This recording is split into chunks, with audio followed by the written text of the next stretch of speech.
Welcome back, Craig here, and I am in badly need of a haircut.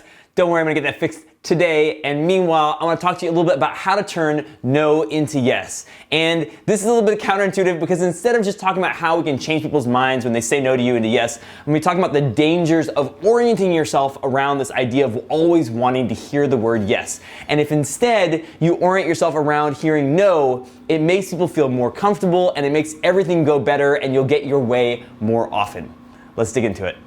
Now, when I tell you that instead of trying to aim to get yes out of the other party, you should instead be orienting to get them to say no, it seems really counterintuitive. But one of the things I really love about the study of negotiation is that there are sometimes these really small changes that make a huge difference. And orienting around no is one of those really small changes that can make a massive difference in not only how the deal kind of goes forward, but if you're in an everyday situation, how you make the other person feel. Are you making them feel anxious, nervous, or are you making them feel calm and relaxed? And therefore, they're more willing to give you more information and they're more willing to actually give you what you want. A lot of old school sales books will tell you you should use what's called a yes ladder, which means you ask a bunch of questions that are yes oriented, you get the other side nodding along, saying yes to you, and because they're getting used to saying yes to you, they're in a positive mindset and they will say yes to your ultimate question, which might be to buy something or to do something that you want them to do. So here's an example of that. Hey, do you have a few minutes to talk?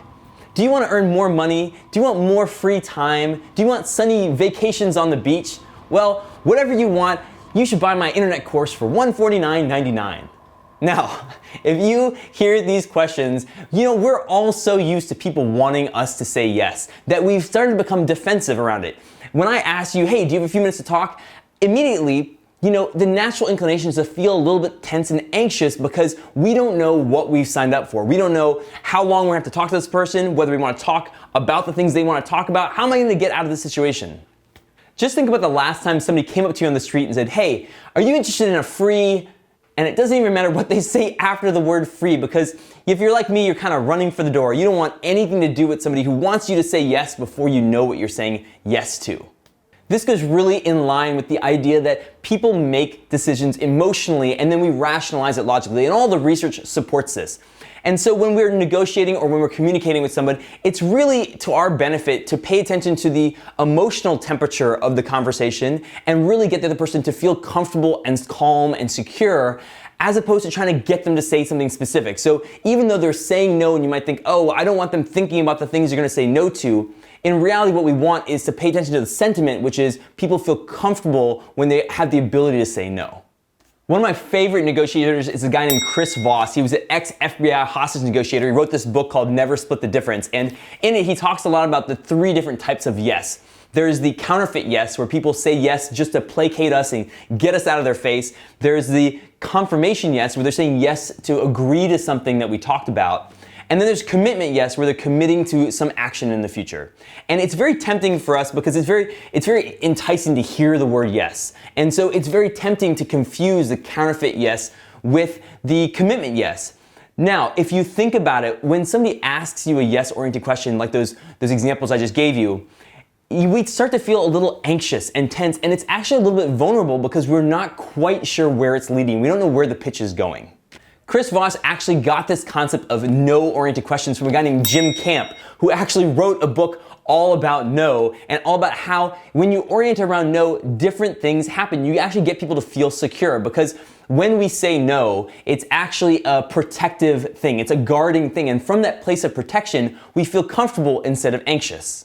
Once we feel secure, it's easier to operate and talk about what we can agree to. So if I was to call you up and say, hey, do you have a few minutes to talk? You might say, yeah, but you're kind of weary. You don't know what you're about to agree to. Now, if I change it to a no-oriented question and I say, is now a bad time to talk? Now you could say no, but give a contingency. You might say something like, no, but I only have a few minutes. And you've given a boundary. And because of that no-oriented question, you're gonna feel more secure, and that really changes the emotional temperature of the relationship and of that conversation and allows us to operate in places much easier. Let's put this into another example. Let's say that you want to get placed on a project that you weren't initially selected for at work. And you walk into your boss's office and you might say something like, hey, I just want 2 minutes to talk to you about that new project. I think it's pretty exciting and I would love if you could fight for me and see if you can get me a position on it.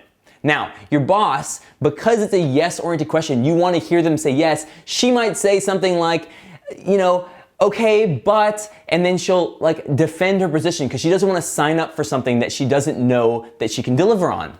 So let's turn that into a no-oriented question. So if you walk into your boss's office and you say, hey, is now a bad time to talk? I'm gonna throw two no-oriented questions into this.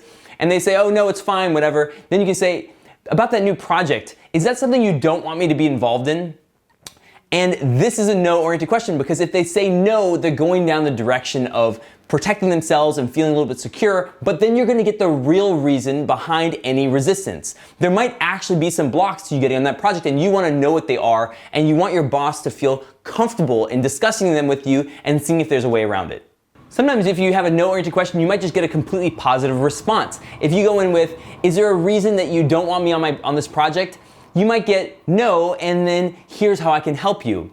And you don't even have to stop with just one no-oriented question. You can keep going and say, is there any fear that I won't get my normal work done? Is there a reason that you're not recommending anybody from our team?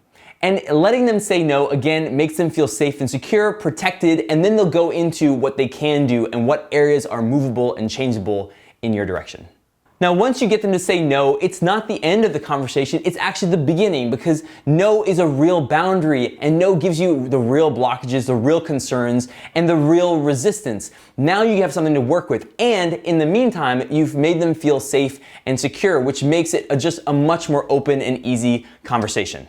If you've watched any of my other videos, you'll notice there's a common thread of dealing with people at an emotional level. And that's because that is the level where decisions are made and where you can actually change people's thoughts and actions by changing how they feel. And of course, it's a really easy place to operate in because you can be authentic about how you're feeling and of course be truly empathetic for their side, which ends up being super, super effective. If you like this video, of course, let me know by hitting the like button and subscribe to my channel. I'm coming out with new videos each and every week and I will see you next time. Because he doesn't want to sign up for something that he doesn't know if he can deliver. He might say, I'm going to use she instead of he. Hang on.